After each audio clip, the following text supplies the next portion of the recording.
Welcome everybody to my live stream. We'll be doing this more regularly from now on because, well, multiple reasons. I really liked it last time. You were all super nice to me. It was a super fun experience. I enjoyed it, even though it's super exhausting after 2 hours. This time we'll also do it in a bit more, entertaining format, with bringing some of you into the live stream, but only later in the stream, about an hour later or so. And also I figured, I got some feedback and some comments that many of you really enjoyed this format. And it is a lot lower effort to create than all of these vlog episodes, which on one hand haven't really been getting the traction that I was hoping, and on the other hand, they almost feel like a Netflix production at this point. It's so much effort getting these vlogs done. Like I can tell you, Philip, who's doing the editing, can certainly tell you as well. It's been really crazy. But we'll be doing this mix kind of every 2 weeks an episode, and then the week in between we'll be doing a live stream or something like that, and we'll try to come up with some fun formats. But yeah, glad to have you all here. So we see we're at 23 people. See everyone is joining. Eva is here. Horror Physics Dimension says hello. Well, hello to you too. I'm being called the genius with the Arnold body. Well, thank you so much. That may be the single best compliment I've gotten ever.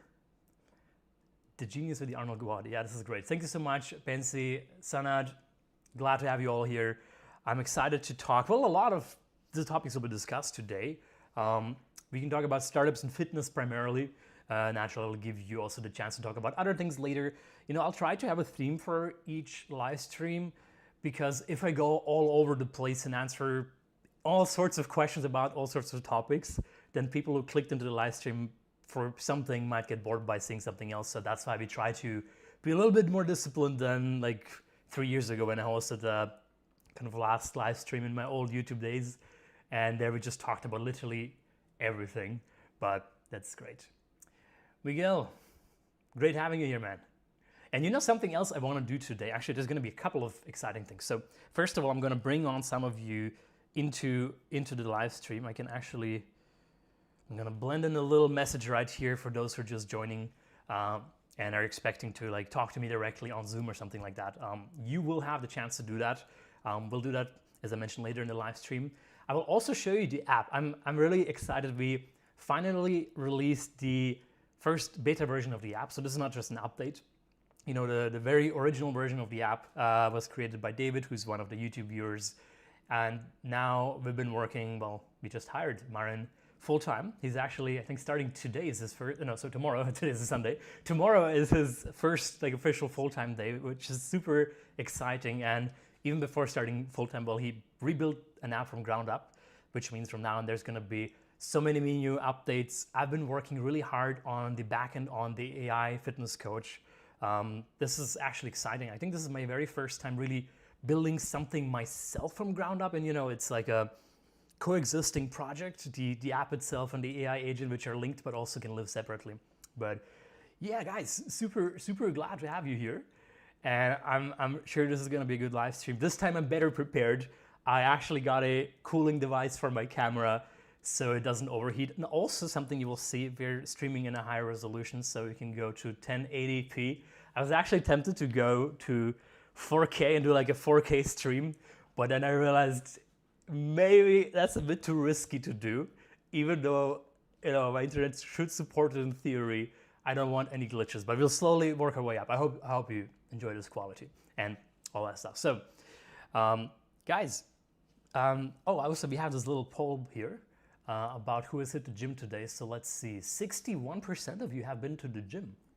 Now I know that those calling in from Europe or maybe even Asia have had a little head start in case you're in the US. It's only noon here, which means, well, unless you went in the morning like I did, you haven't really had a lot of time to work out.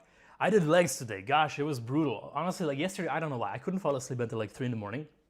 And usually doesn't happen to me. I sleep quite well, which is important for recovery, but somehow I couldn't fall asleep yesterday. And then Ty had like a party with his professor. Ty is my gym bro, by the way. You've probably seen him in some of the episodes. And yeah, we still met up at 9 a.m. even though we were both so tired. And we pushed through one of the heaviest Tom Platz leg workouts in a long time. the funny thing is we really exhausted ourselves in the very first exercise to the point where I think we were both like zombies for the rest of the workout, but I'm glad I did it. I always feel great after leg day. It's like, if you don't do heavy leg days, you cannot even comprehend like how good the feeling is after really push yourself through some suffering in the gym, and then you're like, wow, this is cool. I've really earned this day today. Let's see, do we have some questions? So D Shaw internships, maybe a bit off topic for today. I made a great video about that called something clickbaity like $15,000 a month in a thumbnail. It's an old video of mine, but I think it's a very good video, so I recommend you to check that out. We could talk about those topics also like much later in the live stream, but first we want to focus. Miguel is saying, also building my app. Not a coder in Java, not my background, but I think I have an MVP or close. Man, that's awesome. Yeah, the nice thing is ChatGPT is immensely powerful, and I think most people do not comprehend actually how much it can help you with development. Because at this point, I have a kind of I have a technical background, but I'm not a software engineer, right? So if you put me into a dark room and give me a computer with no internet connection, I can maybe write you some simple Python scripts, but I'm not gonna be able to develop like a full-scale application front end and back end. But with ChatGPT, I've become almost like an engineering manager. So I describe to it what I want, and I don't even type the code myself. I mean, sometimes I make some small edits, but I try not to type stuff myself because it's so much faster to just describe to it what I need, brainstorm with it, and then like have it implement. These things are incredible. And you can do a lot of this for apps. And I know a friend of mine from the Bali workation, the Hacker House, or the Hustler House as we called it, he actually releases one new app every single day. If I'm not mistaken, and I'm gonna pull it up real quick because I'm curious, I thought I seen him this morning post that he just released a new app for something. And I mean, we live in a world where you can post one new app per day. Isn't that crazy? I think that's really beautiful. It just enables us to do so much more. And I don't think it's gonna put us into a position where software engineers will become obsolete. I think that's all nonsense. It's more like it will create, there's so much software that needs to be developed, but isn't at the moment. Like so many companies lack technical infrastructure, small and big companies. And if engineers can just be more productive, that means we can get more important software done as opposed to firing half of our staff. So I think these things are really exciting. Then let's see, I'm gonna end the poll. So more than half of you went to the gym though. I'm very proud of you guys. This is guys and girls, by the way. I should not say guys, I know this is a bad habit. Very proud of you for that. And Miguel is saying coding is, yeah, you use Cursor. What is your experience with Cursor? So Cursor is, well, I don't actually know exactly what it is. I've never used it. I know it's a coding tool that uses GenAI. I know there's some things that are more sophisticated than just ChatGPT. I pay for this crazy $200 a month premium subscription, pro subscription actually. So I can use it quite extensively, but it doesn't like implement and run the code because I like to do this manually. But I heard many of these tools can actually do a lot of the stuff for you. They just run, debug, etc. So Unbekannt is saying, kommt heute ein neues Video. There is not going to be a new video. And actually, I wanted to use this live stream to talk to you about why there is no video here today. Something that I've noticed, let me actually address this right now. Something that I really noticed is I had these 2 episodes here in Boston. I'm going to open my YouTube channel for a moment so I can actually show you this. Did I just make my browser disappear? Well, that's a bit unfortunate. So I didn't release a YouTube video today because I was just so busy. And something that I've realized is the YouTube videos are actually making it super hard for me to be productive, which has been very frustrating, to be completely honest with you. I really focused on filming and producing them and making them good and all that stuff. But I realized that this pressure of having to vlog at the same time as actually doing productive work, it just doesn't really work well, right? It's like, every time I write code, I have this constant distraction at the back of my head that makes me think like, oh, is this something I need to vlog? Should I like record this right now? And then I record something and then I'm like, oh, but this is actually so boring. I can't possibly put that out. And these things are really exhausting, to be honest with you. And I think they're probably the reason why I haven't really been super productive. And I think some of you also rightfully made fun of me for like vlogging and being like, oh, in this episode, I'm gonna create an AI agent and promising all that stuff. And then I write like 3 lines of code and that's it. That obviously sucks. And then I tried it again in another episode and I barely got anything done. Well, guess what? This time I did not vlog since I got back from Miami. And wow, I've developed, well, I wouldn't say miracles, but I've developed so much. Like every few hours I keep pushing code into the cloud and I have so many agents, AI agents running, stuff like that. It's been super exciting. And I do want to make a vlog where I show you the results, but I think, first of all, showing you the coding itself, it's very technical and boring, so it wouldn't even make a good vlog. And secondly, it just makes my progress 3 times slower. And now imagine the following. Half of my time is spent on, half of my time as a founder is spent on random stuff, you know, meetings, company taxes, you know, product design, all the important stuff that's really relevant for startups. So I only have about half of my time to actually code. But if I also vlog, then, you know, that coding time kind of gets eaten up by all the vlogging and making these cool videos, which is just not super easy.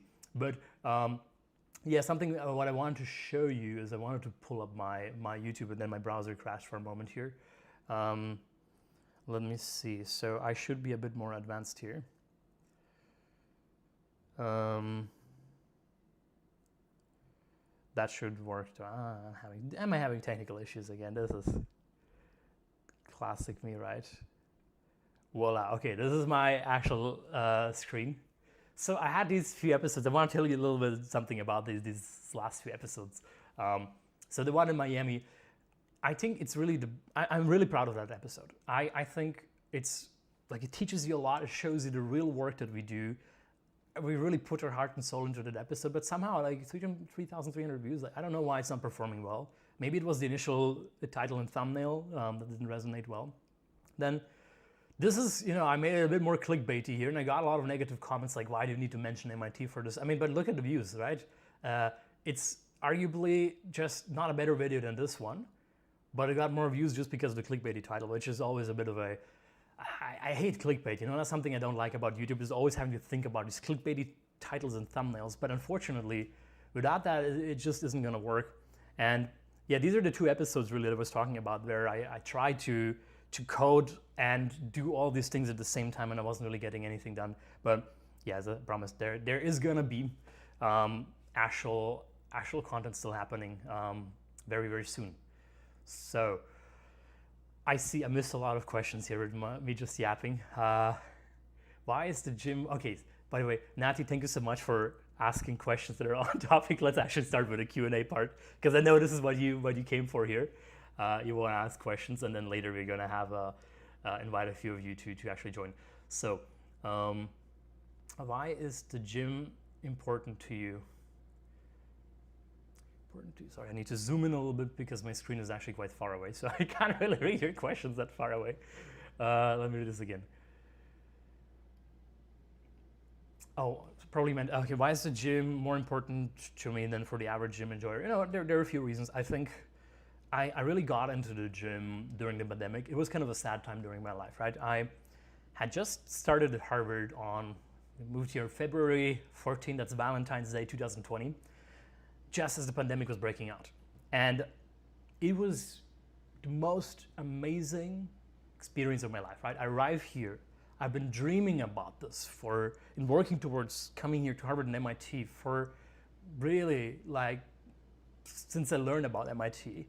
I arrived here, I'm like, wow, this is like, my life is like amazing now. And then 2 weeks later, everything shuts down, pandemic starts, and we're all gone. And then, you know, eventually, MIT opens again and I'm here in person, but almost everything is still remote. And the only thing that was open was the MIT gym. And then, you know, I started going to the gym because it was the only in-person thing where I could meet people. I was very depressed. I was having like very bad negative thoughts at that time, simply because I was alone. I made a mistake of not having roommates at that time. And, you know, then there was a gym, which was like the one place where I could meet people. And I went there and I started chatting with some people, and that's how I made my first friends who to this day are really like my best friends here.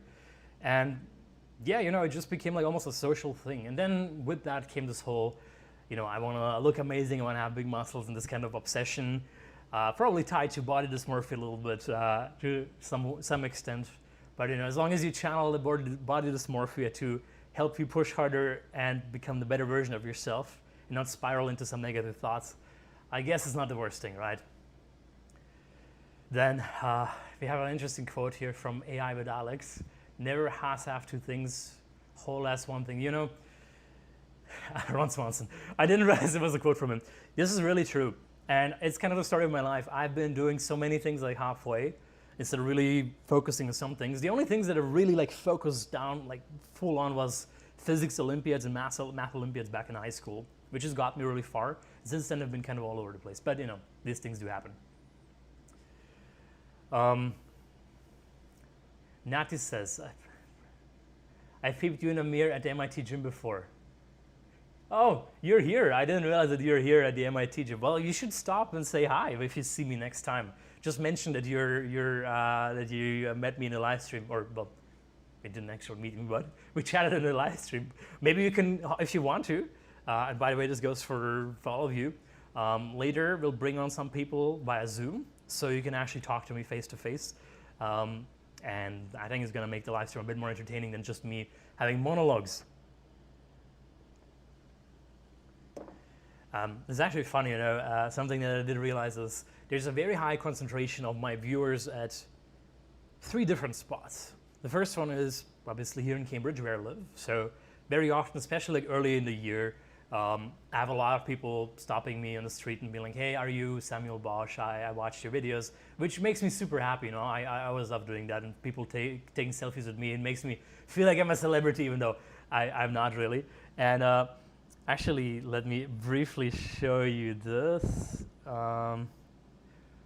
Okay, so these are my most viewed videos. So the day in a life at MIT, 500,000 views. How to get into MIT, 500,000 views. So you see, this is a lot of people who watch these videos, and a decent chunk of them made it to MIT, which means probably more than half of people who join MIT will have seen my videos, which makes me super happy. Oftentimes, they say like things like, "Oh, Samuel, you helped me." I know that maybe I just contributed like 0.001% to everything, to their success. But I'm always glad if I can help. I mean, in the end of the day, it's the idea of this channel. I want to produce cool content and help people who were maybe in a situation like me many years ago. So, rate Game of Thrones. I have never watched Game of Thrones, I'm sorry. I know nothing about it really, other than the fact that it was recorded in Dubrovnik in Croatia, my home country.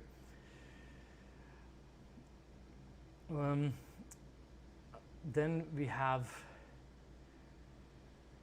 sorry, I'm very bad at reading messages as they keep coming in very quickly. Sometimes also you have to resend the message if I don't respond. I'm really trying my best, so. Dofus, what are you saying? Research internship. Pursue AI research. So PhD programs, I have a video on that. It's a bit off topic for startups and all that stuff, so maybe we'll defer that question to later if that's okay. Then Tech Hub is saying, I also launched a tech startup last week with my co-founder. We got 1,800 registered users? How did you do that so quickly? Last week? Damn.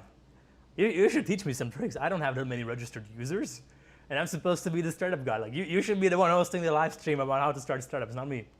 Very impressive. I'm curious to see in the chat more about how you did that. So Fabian is asking a really good question.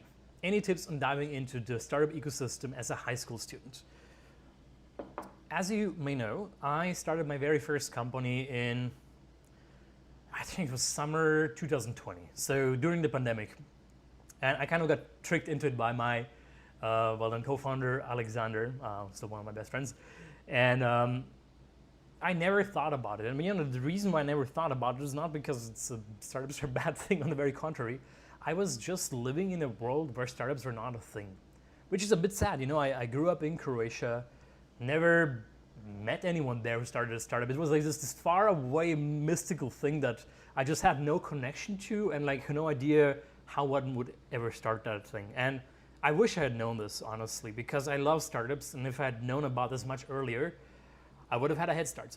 But with that, you're in high school. It's an ideal time to start experimenting with startups. Because think about it this way. Yes, you may not have a lot of experience. And chances that you're going to build $1 billion startup out of high school are very small. But you are not necessarily doing it for that reason. It's a learning experience, because chances are that the first several startups that you start are either going to fail completely or are not going to become huge. If they do, like did happen to Mark Zuckerberg, Bill Gates, and some other people, amazing.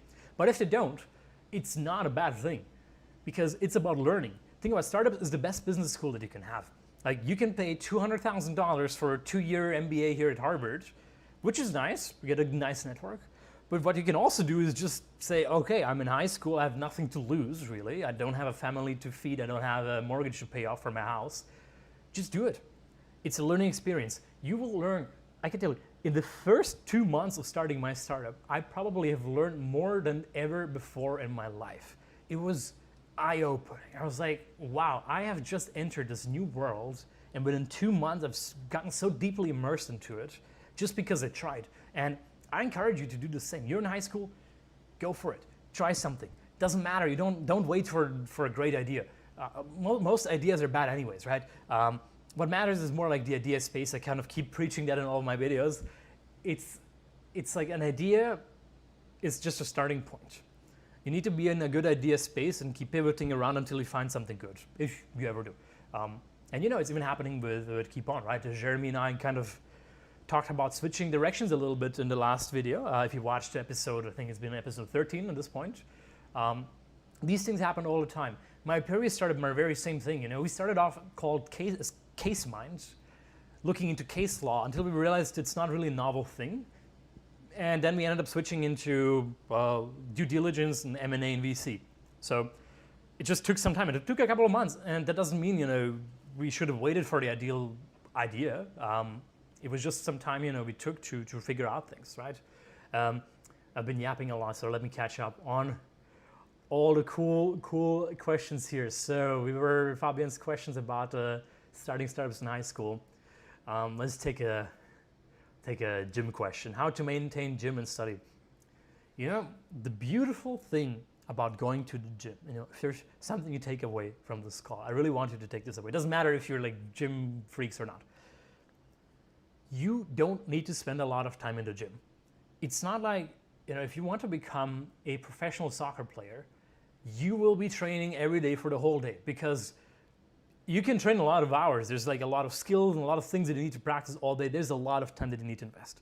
But even professional bodybuilders just go to the gym sometimes 5 times a week for an hour, right? And this is like the professionals, like top tier people. Like, you can go to the gym 3 times a week for 45 minutes. If you're effective, and it will take time for you to get used to this and learn everything and become effective in the gym. If you eat right, sleep right, with 3 times a week, you can become super jacked. I think my average in the gym over the last 4 years, which is 5 years, 4.5 years, which is when I started bodybuilding, has been like 3.5 to 4 times per week. That's not a lot of time in the gym, right? And it's hard for someone to argue like that you don't have time for that, right? You just need to be very effective. And really, that's the beauty about the gym. The gym is almost by definition set up in a way to optimize the way you can grow your muscles. You can also do other sports. Of course, you can play soccer if it's fun. You can do Pilates, yoga, whatever you want to. But the thing is, if you just want the most results in the least amount of time, the gym is the way to go. If you hate the gym and you love soccer and you wouldn't be able to motivate yourself to go to the gym, but you want to do soccer, that's fine too, right? But if you just purely want to go by maximum ROI, most results, least amount of time, the gym is the way to go. How do you manage your nutrition? Do you meal prep at the beginning of the week? I used to meal prep for many years of my life, and I was actually super boring about this. I actually have 2 YouTube videos about this. I used to have like a chicken week, a salmon week, and a tofu week. I know it sounds terrible, and it is terrible. So I would prepare chicken, like massive amounts of chicken, broccoli, and rice for 1 week. And then next week, I would just swap the chicken for tofu, and the next week, I would just swap the tofu for salmon. and I would keep rotating this horrible food, and I would just eat the same thing again. On the first and second day, it was okay. Then later, it would just become terrible, right? You know, eating 5 or 6 days old chicken, that stuff was dry. I don't do that stuff anymore. Actually, what I got myself, you know, I actually want to show you this. Let me give you a little pro tip here. So you should still be able to hear me. I got a little pro tip from my buddy David Döberle, German YouTuber, is this beauty right over here. So this is called the Opti Grill. Yeah, I'm trying not to drop this. How do I open this? So you can just toss like, okay, I don't have the plates in here. It's an automatic grill. It costs like $130 on Amazon, whatever that is in euros in your country. And all you've got to do really is you take your chicken, you can season it if you want to. I started seasoning my chicken, but I didn't used to do it. You toss it in here, the light indicates like when it's ready, medium rare, and that's it. You don't need to pan fry, you don't need to prepare it. It's like you just toss it in there while you're getting ready in the morning, brushing your teeth, whatever, and you have your food ready in like seconds. It's the most efficient thing, and you always have fresh chicken. So I never eat 5 or 6 days old chicken anymore just because I don't have to do it anymore. But let me put this away without dropping it. So this is my little pro tip for you. So Max, hello, welcome. So Max, I think you and I wanted to also have you join later. So you can be in the live stream and a couple other people as well. We'll do that probably in like, I don't know, maybe an hour or half an hour or so, just to give you a little heads up. And Max is also asking, what do you think is the best way to build a great team in starting a startup? Ooh, dangerous question. So you've always got to know people well. You know, this is something that I realized. It's not just about the skill sets, right? It's like you need to really trust your co-founders.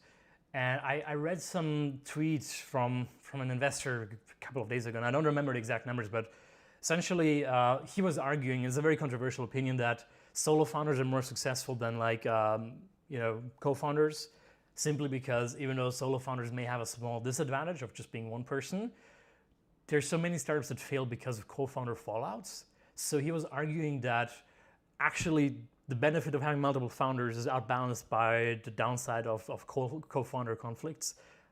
I don't know if there's actual truth to that, right? I would have to look at the statistics. I think it's probably pretty balanced. Y Combinator still asks you to have co-founders, I believe. Some VCs don't really care about, so, you know, whether it's possible. But the point I was getting at here is, in most cases, it's a good idea to already know your co-founders ahead of time. And that's something VCs will also often look for, right? They will really interview you very hard and be like, okay, so how long have you known each other? Have you worked together in the past? Because they're really scared of the risk of like a co-founder fallout, which means they will, you know, really assess if you have worked together in the past and have had positive experience, because that is a very good way to de-risk this, right? Example, I mean, Jeremy and I, we have worked together before, right? We're good friends, and I'm very confident that we can start a startup together. I think this is going to be a deal situation. Now, I know you will not always have friends who just happen to be an ideal co-founder, right? Maybe you need you're not technical, you need a CTO co-founder who can code, and you just don't happen to have someone who can do that, right? It's not always easy. But you know, it's something really worth looking for, building long-term relationships. It's a bit like, think about it, it's like getting married, right? You're not gonna get married to someone that you met yesterday on Tinder, right? It would be a terrible idea. Bye, Bev. I'm still mispronouncing your name probably, but welcome back. I remember you from last time. Samuel, what was the first paycheck in the entrepreneurial journey, and how did you achieve it? So my first paycheck in general was actually at my internship at DE Shaw in London. It was my very first job. But my first paycheck in the startup was with Marveri. It was after we had raised capital. And, you know, once you have capital, I just hired myself as an employee of the company, and then I paid myself a paycheck, which was super nice, right? Bootstrapping a startup can often mean that you don't pay yourself anything. Like right now with KEEPON, I'm just paying myself some I don't know, it's like a minimum amount of money, right? Not something that I would normally work for in a, in a corporate job, but I just have to pay myself something. But in Marveri it was a bit easier because we raised a bigger amount of money, so we could also pay ourselves like a kind of normal founder wage. Nothing impressive though. So Jay is asking, what are your thoughts on starting a small business versus a startup, especially without great funding access, not in the US, no Ivy League, no like phenomenal achievements? So this is a very good question. I think startups are sometimes a little bit overhyped in the sense that, keep in mind, a startup typically means a venture-backed startup. And VCs need multi-billion-dollar outcome potential ideas. You may have a great idea for a business, which you can probably build to $100 million in annual recurring revenue. That is a crazy good business. I mean, if you make that much money, you're going to be rich as hell. Even if you just make $10 million a year, even just $1 million a year, that's a pretty solid business. But the thing is, VCs are not going to invest in you because they need the multi-billion-dollar outcomes. So you're not going to get funding for this. And yes, something that I think there are, and I might be skewed because I live here in Cambridge, but outside of maybe Cambridge or Silicon Valley, most people who have a lot of money, if you just go into some rich neighborhood and knock on the door of some mega mansion that's worth millions of dollars, and you knock on the door and ask them, so what do you do, or what did you do for a living to become so rich? Very few of them will say that they got rich through some venture-backed startups. It's very rare. I know the most famous super rich people, Mark Zuckerberg, Jeff Bezos, all these like super like $100 billion plus network people, they all started venture-backed businesses, right? So that might kind of give you a wrong perception, but I've met people who, if you search their name on the internet, nothing pops up. They are worth hundreds of millions of dollars by this guy like running RV parks in Florida or doing something non-sexy. There's literally people who have companies with garbage trucks or laundry mats or stuff like that. I'm not saying you need to do something as boring as that, but like this is really how people make a lot of money. I think the business that has historically made the most millionaires in the US is actually having laundry mats. It's just a very simple, you rent a commercial space, put some laundry machines in there operated by a coin, and it's like very low maintenance, and many people become millionaires like that, right? You do not need the sexy B2B SaaS venture-backed startup backed by A16Z to become super rich. Not at all. So there have been a lot of questions coming in, and I've been just yapping a lot, so let me catch up with this. Greetings from Germany. Well, greetings back to you as well. Do you miss MIT? How long did you have left before you dropped out? That's a good question. I do miss MIT a little bit. The fact that I'm literally just looking at MIT through my window, I have a very nice view here on the Boston skyline and MIT, helps. So I still feel like I'm part of the MIT ecosystem. I just got back from the gym, actually. I was doing legs at the MIT gym. So it still feels like I'm a little bit part of the ecosystem. But yeah, I do miss it a little bit. I think the PhD was just not my cup of tea. It's just not, I don't, publishing papers, doing research, doing things very much on your own, it's just tough for me. But I loved MIT, it's been probably the best thing that's ever happened to me. So it's work in progress says here in German VC investors are like sharks. They love to eat your profit. I mean, yeah, I would not necessarily generalize this. VCs in Germany may be a bit different. Check sizes are smaller. They might ask for more results before they write you a check simply because there's a bit more of a scarcity of money. I don't necessarily think that VCs are sharks. I think there's a lot of people who go around saying like VCs evil, just want to take your money. No. VCs are, they have one job, right? It is to make money, and they need to maximize their profits, right? So by definition, like it's hard to say like, oh, VCs are an investor is evil because he's trying to make money, right? I get that. Maybe sometimes it gives like a wrong perception, but I don't think investors usually go out there with some evil agenda of destroying your company or something like that. So, a lot of good questions. which one do we pick next? Actually, you know what I wanted to show you now? We have 70 people here. Wow, this is so great. I love that. This is, I think, just the perfect amount of people. Happy to have you all here. And I can still kind of keep track of most questions. So let me take a small moment. I want to show you the KEEPON app because I'm super excited about this. We just released it, and I'm super proud of this app, of course. So I'm going to do the following. Now, this is going to be a challenge. I need to stream my iPhone through my router to my laptop, and then stream from my laptop back through my router to you guys. Let's see if that works out. Oh, wow, one click. There we go. Beautiful. So this is, I'm going to go over here. This is the app right now, the actual app. So there's not just a picture of it. I'm scrolling on my phone right now. We have Marco, our best selfie taker in the app here. So the way it works, and I just want to give you a little preview in case you're also on the waitlist. I'm going to talk about the app waitlist in a moment, by the way. But yeah, this is how the app looks like. I can scroll through this. This is me this morning taking a selfie on Ty's broken phone. You can see how intense the moment is for him doing heavy squats.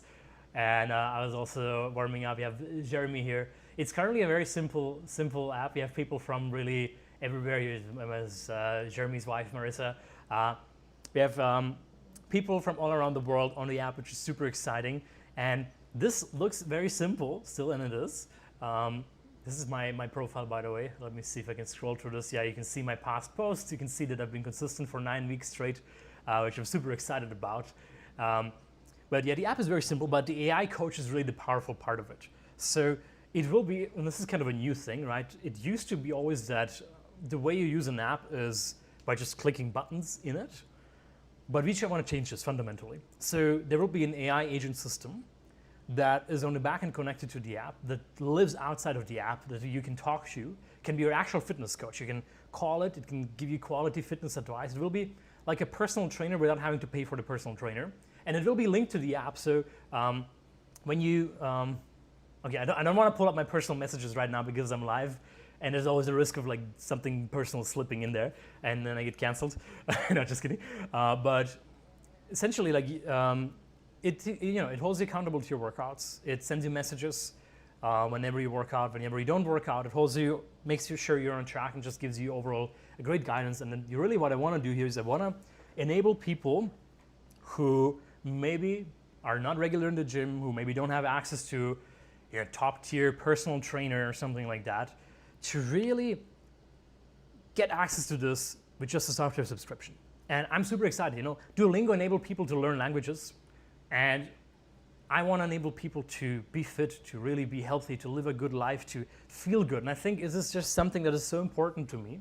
And also, I'm kind of building an anti-social media in some way, right? Usually, like, social media is all about scrolling and doing this mindless nonsense like TikTok, scroll. It's terrible. What I want to do here is I want to build a social media that's positive.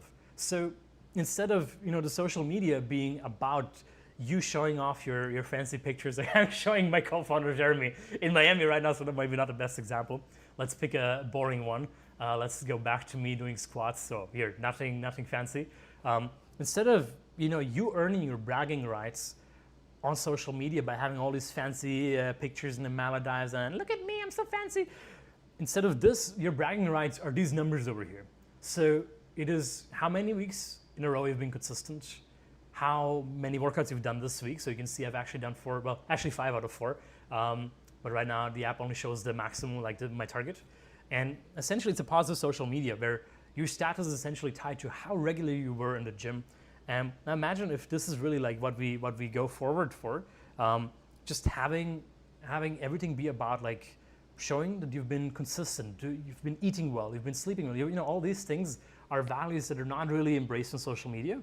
And if you can really revolutionize how, and I know this sounds like some cheesy talk, but if you can really turn this whole system upside down of social media and make social media something that helps everybody stay accountable, stay on track, where you can see your friends work out, where I can see my mom work out in the gym. She does regularly at the age of 60, over 60 now. I think, like, imagine how powerful it is. It's a great business on one hand, but it's also like a big social change that I'm super excited about. Now, I've been yapping a lot about the app, so let me unshare my beautiful little app and go back to your questions, I have to catch up a little bit here. So, have you ever considered doing YouTube full-time instead of building your next business or doing YouTube on the side? You know, YouTube is a business, right? First of all, you know, I would consider it. Like if my YouTube channel, to be completely honest with you, was much bigger, yeah, you know, if I was making millions of dollars a month through YouTube, sure. But I don't, oh, sorry, my Zoom just crashed. It doesn't matter. We don't use it anyways right now. So instead of, what was the question again? I get distracted. YouTube full-time, you know, every YouTuber is also a businessman or woman, right? YouTube alone, ad revenue doesn't really get you a lot of money, but people build whole business empires around their YouTube channel. And in some way, you know, I'm using YouTube right now also to do something with my startup, to, you know, bring traction to this, to get users into the app.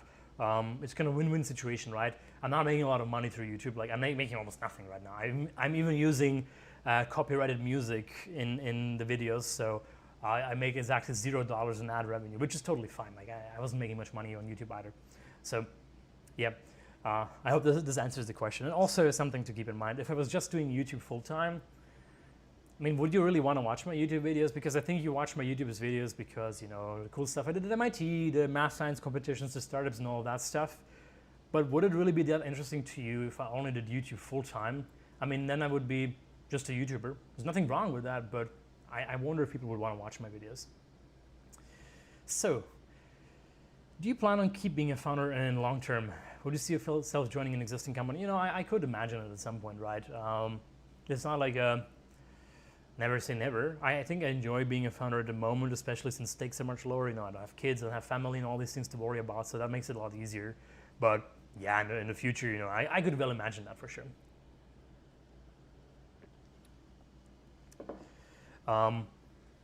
Furthermore, give me one moment. So you say, I mean, you made the best out of MIT PhD, you got a free and paid for master. Yeah, that's 100% true. I really got a sweet deal here. I had to pay nothing for it, whereas others people had to pay a lot of money. And I think I got everything out of MIT that I wanted to get out of it, other than the piece of paper that says Dr. Samuel Bosch, which honestly I can live without. Actually, fun fact, I published so many papers. I published a lot more papers than most of my peers in the PhD program at MIT, but a lot of them were published before I came to MIT, so naturally they couldn't really count towards my PhD. So that's why I couldn't really get a PhD early. How do you think data privacy is handled? I could hate nothing more than work out and then end up with some photo on the internet because someone uploads their progress. Well, Henrik, this is I could have made a bet that it's going to be someone from Germany asking this question, because in Germany, like, people value data privacy a lot, which makes sense, right? So, well, it's the same thing as with other social media, right? We currently have a public feed, so everybody follows everyone in this beta version, but soon you will have the option of keeping your profile private, only following and being followed by your friends, so it's not going to be a public thing, right? Right now, I like this that everybody watches everybody's stuff because, you know, we're just a few dozen people on the app. As we get bigger, Apple eventually will restrict us, but it's not like the highest priority at the beginning. So, you know, we'll handle data privacy once it becomes relevant. Privacy with a heart, yeah. Why did you go with the VC route instead of using your own money for KEEPON? Well, I mean, it's kind of a combination, right? We are using our own money for it, right? It's not like I raised millions of dollars. From our we raised over $3 million. Well, I raised, I think, almost exactly $3 million. But was it 2 years ago at this point? A bit less than 2 years ago. They just announced it recently. I think it's like 3.5 million in total. And, you know, that was like a purely venture-backed startup, right? I don't think I put a single dollar of my own money into it, except maybe at the beginning, like a little bit. Now we're doing kind of a combination, right? We didn't raise a lot of money. So we are investing, you know, all the YouTube stuff costs a lot of money. I mean, YouTube is crazy expensive. I probably spend, I mean, I would have to look it up on my phone. Actually, I can pull it up right now. I'm not sharing my iPhone screen. That's important because I don't want you to see all of my finances live here, completely unfiltered. Need to type in my PIN here. So this year, let's see how much money I've spent on YouTube. I spent this year almost $20,000 in YouTube, which some of which includes equipment, some of which includes the team. Last year I spent, well, a bit less, like 10,000, but it's just pure investment, right? Before that was like 15, 20,000. So YouTube is pretty damn expensive. This is money that came out of my own pocket. One Galaxy Play thing is Jeremy working full time on KEEPON. Something in between at the moment. We're still very small and trying to keep things very lean. There's only so much design work and other things to do. He has a team of his own designers, by the way. He has a whole design agency. So if you add up all the hours of all the people working on KEEPON through him, it's probably full time, right? Henrik's saying, I think a cool idea would be to automatically censor faces of people who are in the background of the images. I bet there is a free solution. It's just not a priority. To be completely honest with you, I mean, this whole data privacy thing is really just a German thing, right? Like a gym is a public place, and here in America, you can take photos with people in the background. It's fully okay and put them on the internet. These things are fine. We could implement this eventually, but why would we blur out people's faces? If you post on Instagram, it's kind of your responsibility to not have people in the background who don't want to be in the background, right? And if you publish an Instagram story publicly where there are people in the background who did not want to be in the background, you shouldn't be doing that, right? So if your profile is private, then this is not a big issue, but if your profile is public, well, it's really your responsibility. And I don't really see a reason why if Instagram is like not automatically censoring people in the background, like it would be a bit of a weird thing if we suddenly had this weird censorship built into the app. So, and keep in mind, we're an early stage startup. Later, yes, we're open to all these different things, but right now, my focus is on growing this quickly, and overdoing all the privacy stuff and restrictions and who can see what exactly, and keeping everything top secret and all these things. I would probably spend more time on doing that than on the actual startup, and that would just not be good. That kills innovation. I hope that makes sense. Yeah, even Instagram doesn't blur people's faces in the background, so I think it's fine too. I wouldn't really worry about it too much. And again, you will always be able to keep your profile private, so don't worry about it.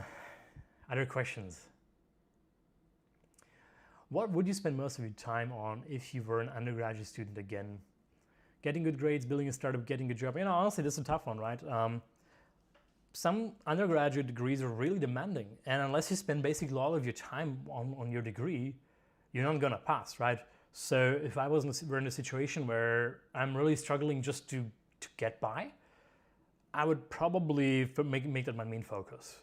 But if you do have some time, and usually like summer internships, etc., you will have some time throughout the year, even if it's not during the semester or during exam season, I totally would work on startups, right? I don't think the grades matter too much. I think grades can only maybe matter if you want to do a PhD and become an academic. But here's a little secret. Not a secret anymore. I'm talking live on YouTube. I've hired, dozens of people. I don't know the exact number, if it's been 30, 40, 50 people at this point overall, throughout all the different companies for different roles and stuff like that. I don't think I have ever asked someone to show me their grades in university or high school. Like not a single time. Yeah, and now there might be people who are different from me who might care about this a lot, but if you apply to work with me, I will most likely not ask you to see your grades unless, I don't know, some strange reasons, right? What do you think about DSGVO conformity for AI startups in Germany? I have no idea what that means, to be honest. DSGVO. I can't even guess what it means. You'll have to explain it to me. Yeah, grades are not that important for jobs. Maybe some old established companies in academia for PhDs, but in a startup, nobody cares really. You're starting it yourself. Oh, DSGVO, GDPR. I hate GDPR. It is, oh my God, it is such a pain in the ass. So like if there's, there are many reasons why I don't want to start a startup in Germany. Really many, as much as I love Germany. But all this GDPR, then like excessive worker rights for startups and all these things, it just cripples your startup to the point where you cannot develop. Like imagine if you have to spend half of your time dealing with some accounting stuff and some, oh, did I hire this person in the exact right way? Or can I fire this one employee who's causing so much trouble? Or am I handling the data in a GDPR compliant way? Like, I mean, I know these things are well intended, but if you're a startup founder, you're struggling for your survival. Like every day is a battle. And chances are you're going to lose that battle even without all these obstacles. And now if on top of that, all these things are difficult about a startup, you in addition have all these German or EU regulations that make a startup very hard. I mean, how would you succeed? Like, I don't think my startups would have worked out in Germany. It's like all these little things that are just crazy. I opened KEEPON, or the legal entity is called Keep On Going Inc. In Delaware with a few clicks online in a day. I wouldn't have been able to do it in Germany or almost any other country. Cost a few $100 just because I paid for expedited opening, otherwise it takes a few days. I opened my bank account with a few clicks. I did all of that from Bali in Indonesia. Like I wasn't even physically there, neither in the bank nor in any kind of government office. I just did all this with a few clicks. It's just been so easy. And all these little things that are very quick in the US and easy to handle, they're just a little bit harder in Germany or other countries. And this keeps adding up. You always have this little extra friction and more friction and more friction. And then in this competitive environment of startups, all these little things just add up to your company failing, right? That's not always the case, by the way. Like you can still build great startups in Germany. I hope I'm not like discouraging anyone from doing that, but I'm just saying like it's very tough and makes things very complicated. GDPR is not that difficult. Yeah, none of these things on their own are so difficult, but they do add up very quickly. And I do actually think that GDPR is a very non-trivial thing because I had to deal with it in a previous startup, and it's just not been fun. And to be honest, with Marveri, we had to deal with a lot of like security-related things, right? If you work with law firms, everything has to be like super by the rules. You have to have everything on US servers. There's all these different things like SOC 2, Type 2 compliance, etc., which is really hard to deal with. And that was already like a challenge. But now imagine if for every European country you have to add a few more things that you have to deal with, it just becomes very hard.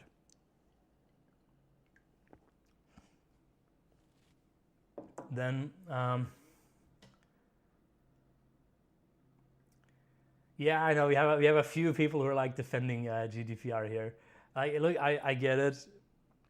It's a well-intended thing, but I'm glad that I don't. It's one less thing for me to worry about in a world where I have to worry about a lot of things. Sing a song, little bro. I don't think I'm gonna use this live stream to sing to you guys. Oh gosh. Yeah, then TechHub is saying it's so hard to sign up for Stripe and get approved in Africa. Yeah, all these things are really, I agree. It's another thing in the US also, it's not even government regulations and stuff like that, but you have so many options, right? Stripe is an American company. Square, all these providers, payment providers, payroll providers, like for paying yourself. There's so many effective solutions in the US that you can get with a few clicks and for a few dollars a month that just handle everything for you. And it works in America because there are many startups here and it's a big country. But these same solutions don't really work in other countries because they're smaller markets. Oftentimes there's no ROI, positive ROI for these companies to expand to. Well, maybe Germany is still quite big, but go to a smaller country. And it just means you have to do a lot more things manually. Move to China. Well, I mean, I'm not going to move to China anytime soon for sure. I could totally imagine at some point spending some years in Asia. I loved living in Singapore, which I know is not China, but it's the region. I heard great things about Shanghai and Hong Kong. Honestly, like for traveling, Southeast Asia is probably my favorite place. I mean, given that I'm from Europe, so I don't really need to travel that much in Europe. But yeah, I think China is really growing. The startup scene is becoming It has been becoming, is getting better every single day. It's very exciting really to see that there are more hubs outside of just Silicon Valley. Ali Abdal is still looking for friends in Hong Kong. What is Ali Abdal doing in Hong Kong? Okay. We'll go back to the startup questions. Perhaps a lighter version of GDPR should apply in early stage. So yeah, yes, you can always say, oh, you can do this, you can do that, but even just the act of having to think about something makes things very hard, because it's just really like tough for early stage startups. So now I have to make a quick decision about which topics to choose, because I see a lot of great questions here.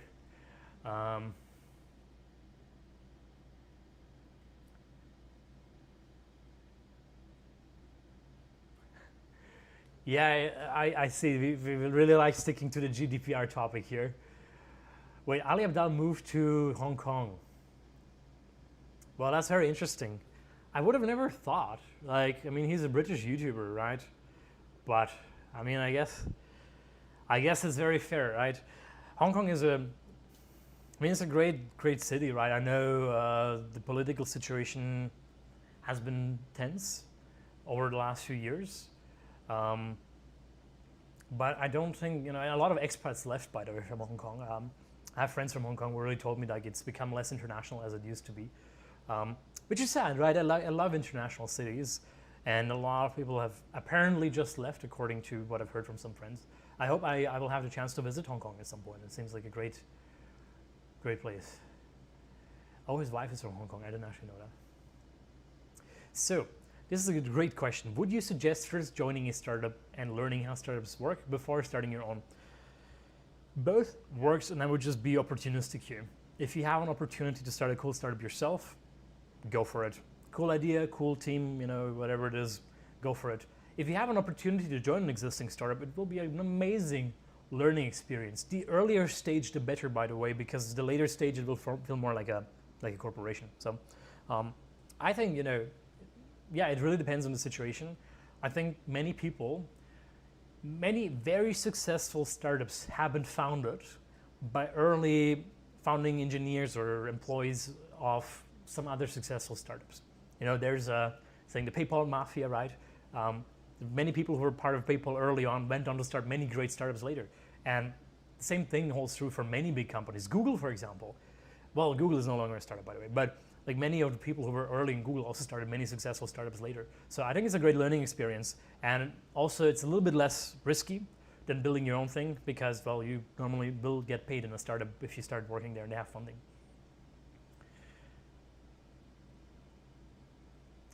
How would you go about raising capital as a university student in Switzerland? Switzerland has a decent startup ecosystem. There are VCs in Switzerland, keep that in mind. My friend has recently raised money. Now, okay, he's an exited founder, so this is a little bit different. Let me just pull him up. Team one. I'm going to share my screen for another brief moment with just his profile, so you can see who he is. Okay, I have to be a little bit careful about sharing my screen so I don't share something that should not be there. I have all my messages here. All right, here is the man himself. So this is my friend Timon.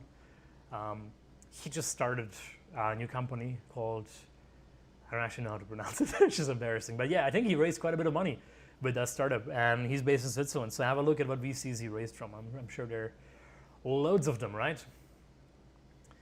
Let me go back into your questions. So you're being asked about like essentially moving to the US and path toward citizenship and green cards.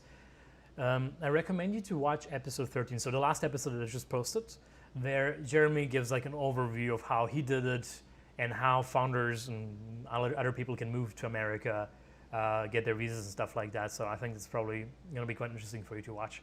Not something I'm going to discuss like in detail on this live stream. What is the most important thing for you in hiring people in the early stage startups? There are many different things. I think, one thing is like they have to be a good fit for the team. And I've had a lot of different hires, a lot of different contexts, and I've learned something with many. Made some great hires and some not so great hires in the past, right? I think like the technical skill set is obviously super important.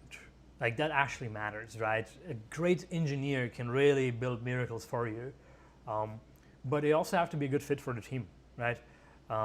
You don't necessarily need to be best friends with them, but they have to fit in well with the company culture. Because if you bring in some people who are just, you're not getting along well with them, and you're just kind of, it makes the whole experience boring. That just is not great for a startup. So you've kind of got to index them both and really find someone that you also like. There's this question. So I in previous hirings, I did this questionnaire for every interview of a new hire that everybody who would interview some potential employee would have to fill out. And it would include all the things like technical abilities, like is this person, and what do you think about a person, blah, blah, blah, comments like that. But one of the questions that we put in there was really just like, would you grab a beer or a cup of coffee with the person? Which obviously is a very subjective thing, but it is also an indicator. Like I want to have people in the company that others get along well with, because you spend more time with your coworkers oftentimes than with your own family. So it's important that you get along well with them.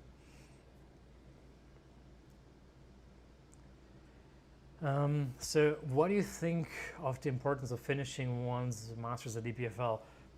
I mean, if you already have a bachelor's degree, adding 1 or 2 years of a master's degree is not going to make a huge difference for you, right? If you have a great opportunity, if you already started, might as well finish it, right? I'm not encouraging you to drop out, but if you have a great opportunity, it usually doesn't make such a huge difference, whether do you have a master's degree or a bachelor's degree, and in my opinion, but think about it carefully. Dropping out is kind of a one-way street to some extent.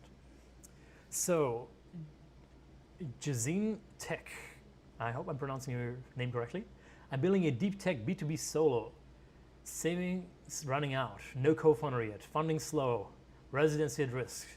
Confused about joining another startup despite NDA restrictions or continuing to push solo. Ooh, that's a rough one. I mean, anything deep tech related is very rough to build, right? It takes oftentimes years of your life of building and doing so many different things. I admire you for doing it in the first place, especially if you're doing I assume it's a medical residency, so you're on a path to becoming a doctor. I assume so. But I have been there, to be honest. I've had moments where I was running out of money. For my very first startup, I took a personal loan into my own name, hired a lot of people, way too many people, but I was inexperienced, and I was running out of money too. And I had these moments where I thought I won't be able to buy groceries at the end of the month. I won't be able to pay my rent at the end of the month, and these things are not fun. And they were also arguably, on one hand, a big motivator for me to turn things around and work harder, but they were also a distraction from actually working on the startup. So yeah, I'm sorry to hear that. It's very rough, I mean, don't run out of money, obviously, right? If you have to, you will have chances to work on startups again. You can put things on hold and go back or something like that. Really, up to you to decide. But wishing you all the best. Did you ever consider working at a hedge fund again after the Shaw? I had thoughts about this, but ended up deciding not to. Now, guys, the last time I made a tiny mistake here. I actually was talking for 2 hours straight and I lost my voice. So this time I'm going to take a 2-minute break. I'm going to play some music for you. Voila! We are back. Grab myself an apple here. So let's see. What makes me very happy? I thought a lot of people would leave the live stream. I want to see we're still in full swing here. So I hope you don't mind. I'll be eating an apple here while we do this. There's something you need to know. Live streaming is super stressful because I not just have to, first of all, there's no filter here. A live stream is the easiest way to get canceled ever. So usually when I make my videos, I send them to Philip, who's doing the editing, and then he cuts out all the things that could get me canceled.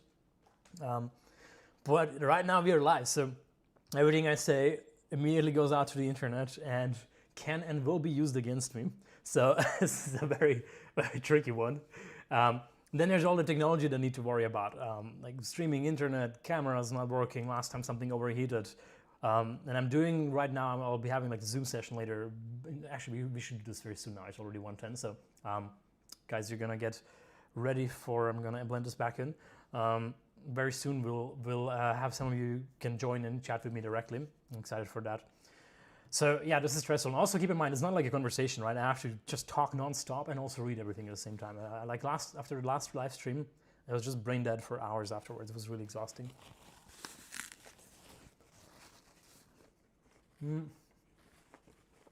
So question that could get me cancelled. You really want to get me cancelled right here, huh?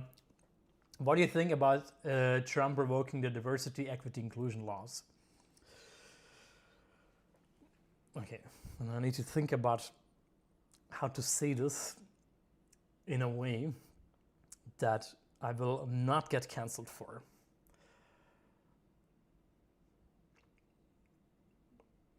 Maybe I should just not answer this question because this is so dangerous. Honestly, you really got me there, right? If I respond to this question, it's very risky. Okay, let me say a few things. So, I think some of these things have gotten too far. You know, I have had colleagues at MIT and outside of MIT. You know, this is like something very specific to universities, which are especially like Harvard and MIT are very focused on diversity, equity, inclusion, where it was a generally almost kind of accepted fact in the academic community. That means people who are doing a PhD and want to become a professor at a big university, that as a man, you have to do a postdoc if you want to have a chance of becoming a professor. Whereas as a woman in the STEM field, you can often just, you'll just become a professor like that. I think that is kind of concerning, right? If people just go in with this assumption, just by the virtue of being someone, you have this advantage. You know, the big problem here is we put people into categories, right? If you are, let's say, a white man, you're usually just put into this bucket of, same bucket with, some rich snob that had everything presented to them on a silver plate, something like that. On the other hand, I've had, and I have to be a bit careful, so like there's no way to identify the person, but I've met someone, a woman, a person of color, super lovely person, and as I was speaking to her, like she told me like, yeah, like things are very easy. It's very easy for her to get internships, scholarships, get into top schools just because she can say, I'm black, and something that she even said to me, like, okay, I went to the finest private schools in this country, right? I had things really served to me in a silver plate, but that doesn't really get taken into account when hiring comes to place, right? And that's kind of problematic, right? We should look at people as individuals and where they started and where they got to, and not just say, okay, because you're this color of the skin or gender or coming from that country, that automatically means that you were advantaged or disadvantaged. And I think these things have really gotten too far at like places like Harvard and MIT. Now, should I say anything more about that? No, I'm going to stop talking right now because it's going to just get me into trouble. I hope this answer was not too bad. Let me know in the comments if you think what I just said is problematic, because I really feel like freedom of speech is a real thing in this country, but oftentimes I feel less free to speak in America than I feel in other countries, just because there's such social repercussions for everything.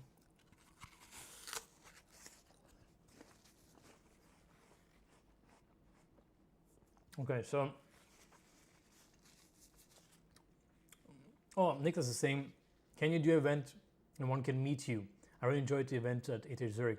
I might have some more meet and greets in the future. I had only one so far ever.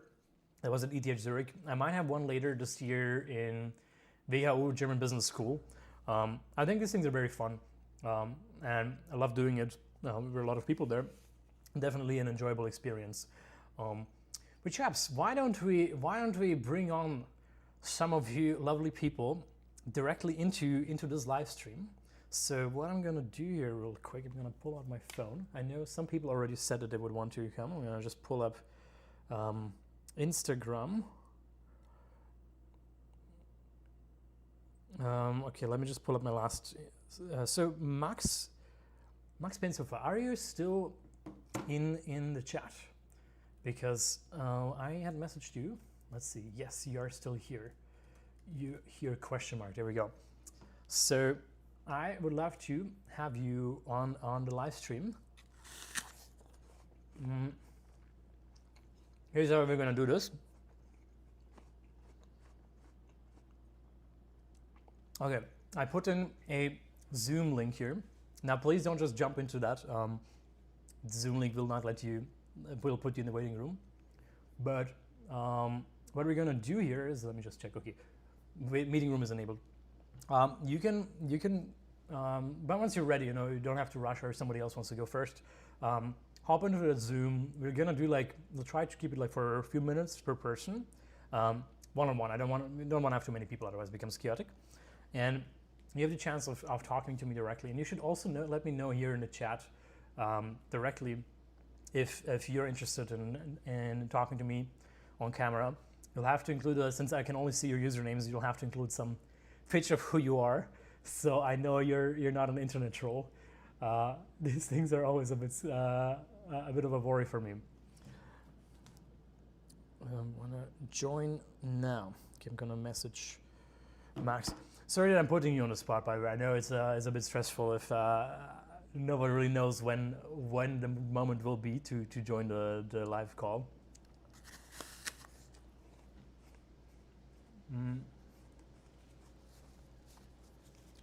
So I'm being asked, why aren't you working on harder problems? Here's the thing. I think a lot of people assume that the only honorable ways to go about a startup or whatever are to solve some really difficult problem. I'm going to solve climate change. I'm going to do this. I'm going to do that. But it doesn't mean it's a good good business, right? A startup is very hard to start, and if you just go for, on one hand, for cause, and I want to solve climate change, chances are you're not going to succeed, right?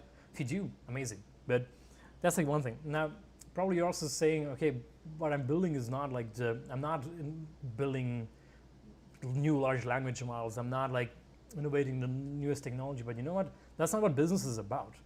Business is about building something that people pay money for. And it's not measured by how complicated your technology is. And by the way, what I'm building is actually quite complex in the background. I've just never shown it, right? But business is not measured by that. I think people often think that engineering it's all about engineering, but I can tell you it's not. It's you need to know how to sell. Really, that's market your product. It's if you find a simple product, it takes you one day to build, but it makes you a lot of money. It's a more legitimate business than if you spend 3 years on building the most groundbreaking technology out there, using some AI and God knows what, and then in the end of the day, nobody actually wants that, right? You know what? I see we have Alex. Alex, pleasure to have you here. Yeah, glad to be on. Wanna tell us who you are? I'm just opening up the preview. Okay, there we go. I see myself. Yeah, so I'm an undergrad. I'm graduating computer science. I'm from the US. I'm from Drexel University in Philadelphia. Yeah, I've been a long time fan of your channel, especially seeing your journey at MIT. And also, I run a YouTube channel, and I feel like you inspired me and a lot of others to do that as well. So yeah, thanks for having me on. Thanks for doing this kind of streams. So I guess the question I wanted to Yeah. ask you Welcome, by the specifically, way. So glad to have you here. of course, yeah. One question I'd want to ask you is, typically I see people do two kind of strategies with their career, especially from someone who's graduating college. Some people generally work in industry for a couple of years and try to get more expertise and more of a background and get more credibility behind their name and then try to do a business or a startup after that. Whereas I see some people, especially who go into programs like YC and other accelerators, they want to kind of do the startup thing immediately and then kind of figure it out as it goes. What, I guess, path would you recommend for certain types of students, or I guess I'm just curious to hear your thoughts on them. Personally, I'm a big fan of learning by doing. This may just be also related to who I am. I I'm not very good at taking a book and then just learning it. I know some people can do that. I think I learn the best and the fastest by just starting a startup myself. So in my case, I think just building my own business first was the right move. But um, there are kind of two coins to this, right? The first one is if you're very inexperienced and you haven't worked in industry yet, you're probably a bit less likely to succeed with a startup than someone who has already been there for a while. However, if you wait for years, then your first shot is many years later, right? And the person who has tried earlier has already attempted 3 times and failed and has now learned way more and is actually more likely to succeed with a startup. So it's kind of this is kind of the two arguments, two pros and cons here. The other thing to keep in mind is when you're really young, you have very little to lose, right? You don't have family. What is really the worst thing that can happen to you? It's not the end of the world, right? But if you're later, depending on your situation, there could be serious downsides to businesses that are working out, especially if you're bootstrapping or you need to go for a couple of years without a salary. And this is something that I think you've really gotta consider. Right, that makes sense. I think you living out MIT's motto of mind in hand with creating Sisto and then doing other companies like Marbury and now this, I think you've come to demonstrate us how that works well and just like kind of in a practical sense because everyone always talks about it, but it's kind of good to see how your went on. Man, it makes me super happy. And you said you have a YouTube channel as well. Yeah, I've been starting to make YouTube videos, especially what you said earlier about like some degrees being very time consuming. I've kind of lived through that recently the past 4 years. So I've been wanting to do YouTube more often. I've been doing it kind of on and off like once a month or so. But yeah, I mean, there's lots of, as you said, there's lots of different businesses you can run alongside YouTube. And even with your startup, I feel like it's helping with distribution. So yeah. Man, that's awesome. What's your channel name, and what is the channel about? Uh, it's called AI with Alex. Oh, It I see. should be It's the in here. same. Yeah, I make Here. videos about my AI projects. I've done a little bit of AI research as well, and I just kind of talk about recently I've been talking more about my experiences and things that I wish my like Yeah. freshman year, sophomore year self would have known. But yeah, as you were right in that like coding projects do take a long time to do, and then making videos on Right. them is an additional time. I think most people don't Yeah. realize that. And you've got to Um, move fast as a founder, right? And then if there's this thing that really slows you down, it actually makes things a lot harder, right? yeah, but I'm, I I'm feel glad like you, you see you yeah. feel that too. I feel like you've been balancing it pretty well. I know there's another YouTuber I like called John Hugh. He makes like he's running a startup for creators and he himself is a YouTuber. He posts like about once a month. I feel like he's been doing that Mhm. like pretty well and I feel like he's balanced that out with his startup since he's been running one for like 4 years. Wait, So maybe that's John something you could John look Hugh, into. is he based in LA? I think I know his Yes, channel. Yeah. Stan. Yeah. Yes, Stan. Yes, CEO Stan or something like that. You know what is funny about him? I actually saw he had some video like investor roasting his pitch deck, which inspired me to do my video with James Courier where he roasted my pitch deck. Except he really his video, I mean, it was interesting, but it was kind of a softball roast. It was like somebody who invested in him and just joked around it. And then I took this to an Right. extreme level where purposefully chose the investor who I knew would hate my startup so much, invited him right here. He was sitting right over there to my home to really like properly roast me on camera. So like I maybe embarrassed myself a bit too much with that, but it was very fun. He's a great character. I watched a couple of his videos and they're awesome. Right. Awesome. And actually, let me just quickly see something in the chat. Oh, Marin says, can't call today. I'm traveling at the moment. Okay, no problem at all. Marin didn't want to put you on the spot here. No pressure at all. You don't have to be on the live streams. By the way, you should. I see a couple of people have asked to join. You should also let me know in the comments if you want to hop on as Alex and I keep chatting. Sure I thing. need a host, right? It's very hard to like multitask and see if this is working and check if the audio levels are on par while having a conversation. Very based, by the way. I'm based in Philadelphia, PA, but I'm moving to New York for after graduation for a job. Nice. Well, New York Yeah. is exciting. Are Yeah. you? Do you know where in New York you're gonna live? I'm still figuring that out. I'm looking at different neighborhoods. Some seems to be like Lower East Side, Lower Manhattan seems to be popular for new grads. So if I were to go there, Oh or yeah. perhaps Williamsburg as well. New York is quite a city, right? It's still on my radar as a potential place to move to, right? Um, Right. what what what bothers me about New York is just how freakishly expensive it is, right? It is like, people think Boston is expensive, or Switzerland, or Singapore, or Hong Kong, or San Francisco, but New York is just a whole different level. It is like, I don't think any city in the world compares to that. And it's a cool city, but yeah, it's like, it's like scary to think about how expensive it is. And then there's always this pressure if you start a startup there, right? You've got to make money to live there, and not Yeah. everybody can afford it.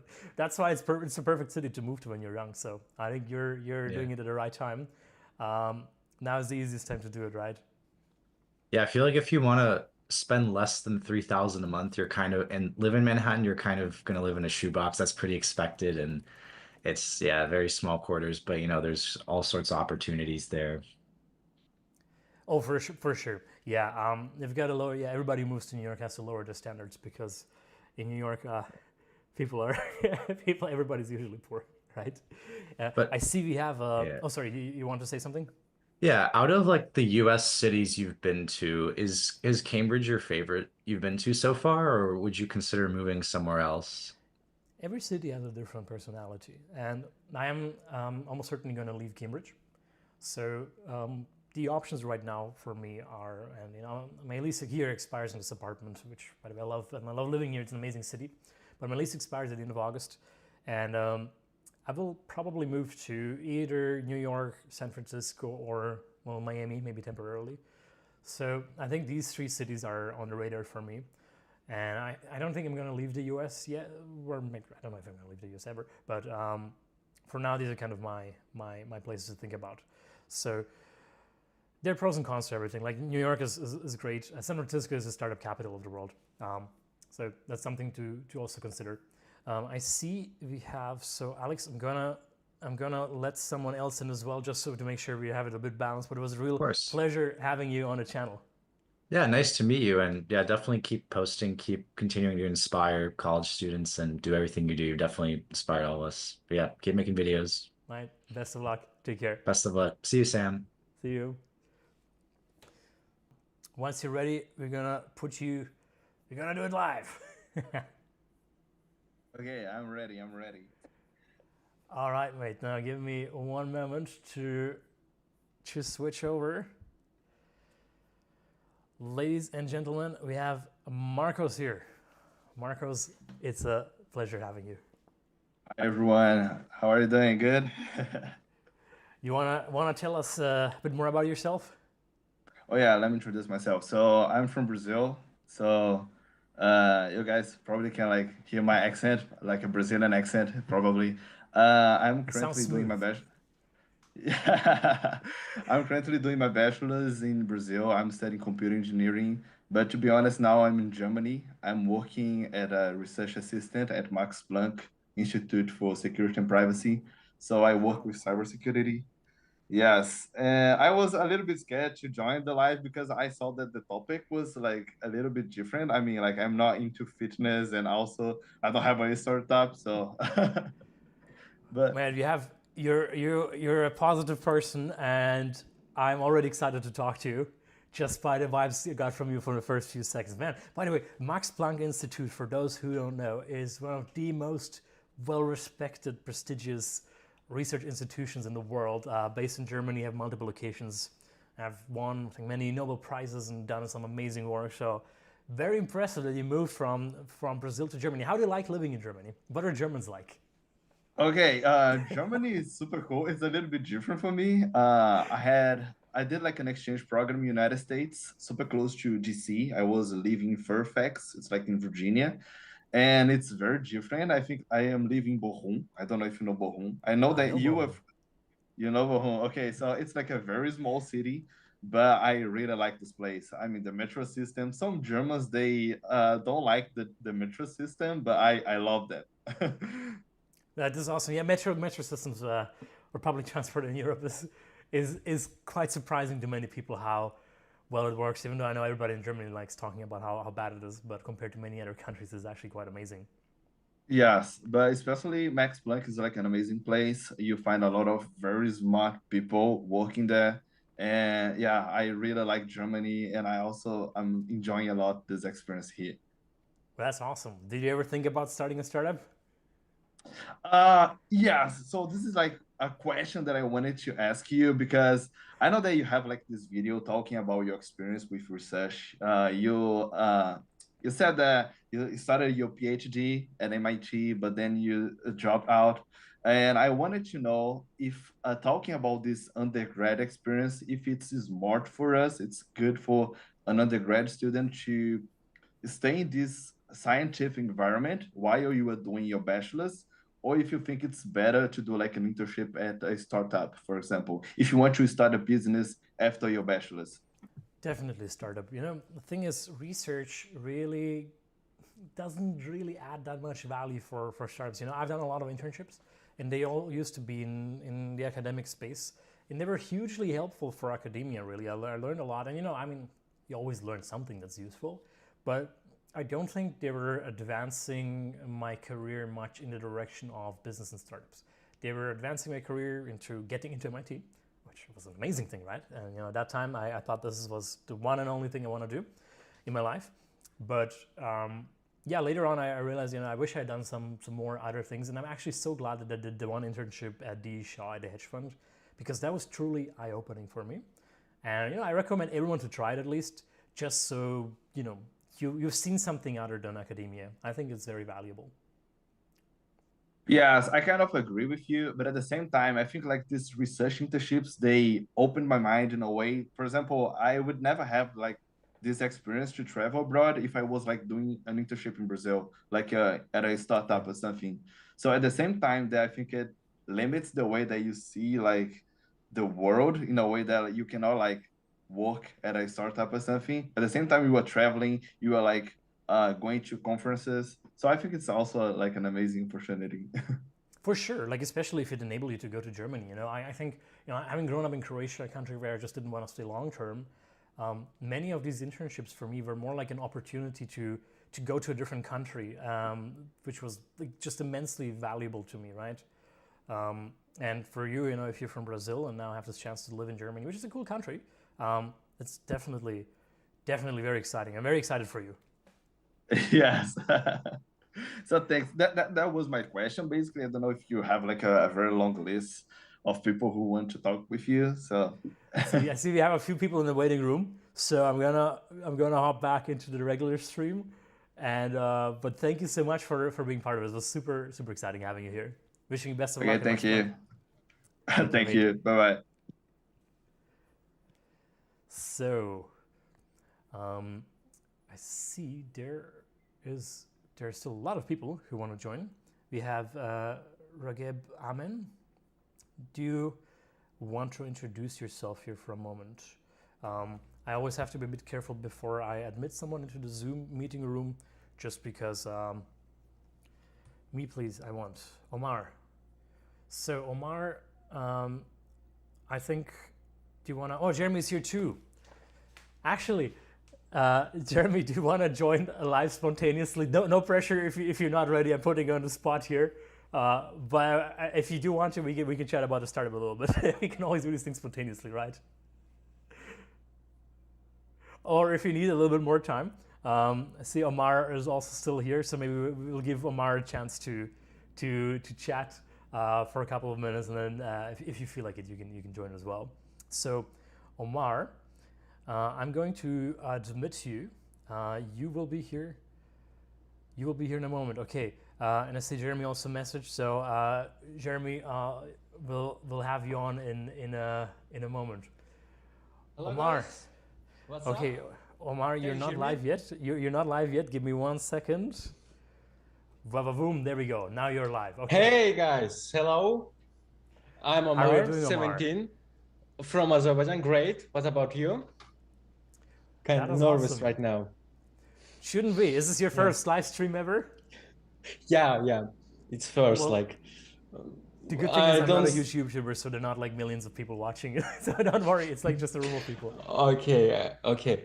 Right now I'm in school. I'm finished my last class. I'm from Azerbaijan, as I say, and my group. I'm right now AI researcher, like fine-tuning AI models and creating models for specific task, like RAG systems, maybe fine-tuning exclusively for RAG models, or creating unsourced model for something hacks and pin testing. But right now I am finishing school and wanted to go to some college maybe or university. And my question is how I can search, because I think I knew everything and can do everything. Like if I don't know something, I can just ask ChatGPT or search in internet. Only because I wanted to college only because my parents that go to college or something, but I don't know what to do in this situation. Like I want to It's build a my tough question. startup. Well, I'm not gonna tell you to go against what your parents, but honestly, um, the opportunity to go to college more or less just comes once in life, right? I know in theory you could go back to college when you're 30, but in practice it's unlikely to happen, right? And college can be a great place to meet a lot of people that you can start companies with. So I don't necessarily, I'm not like an anti-university person, like many people are. I think it's an amazing opportunity, and if you can do it, and if you're excited, if you can get yourself excited about it, I would still go for it. But you can always work on startups on the side, and I encourage you, if you can, do both. You mentioned you're 17 and you're working on RAG systems, which is super impressive. I think this is Thank amazing. you. You seem like a very young and smart and ambitious person. Exactly, which is why I love making my YouTube videos, because I know people like you watch the videos, and yeah, I don't want to give you like a definitive answer on the solution. It's something you'll have to think about carefully, and even if you go to university, it doesn't stop you from building startups at the same time. I already like write my science paper about how fine-tune model for low resource language like Azerbaijani. But problem is because when I search for university, they ask some academic background, maybe GPA or another stuff, but I don't have time for GPA. I fine-tuning or I work it on startup. I'm working on a AI company maybe, and really I did it, internship, and I freelancing and do a lot of like crazy stuff on internet, but don't know how to show it to university. Like if we can get like some interview like this, like you and I can show or say what I I did can on answer exam. that directly, actually. So Yeah.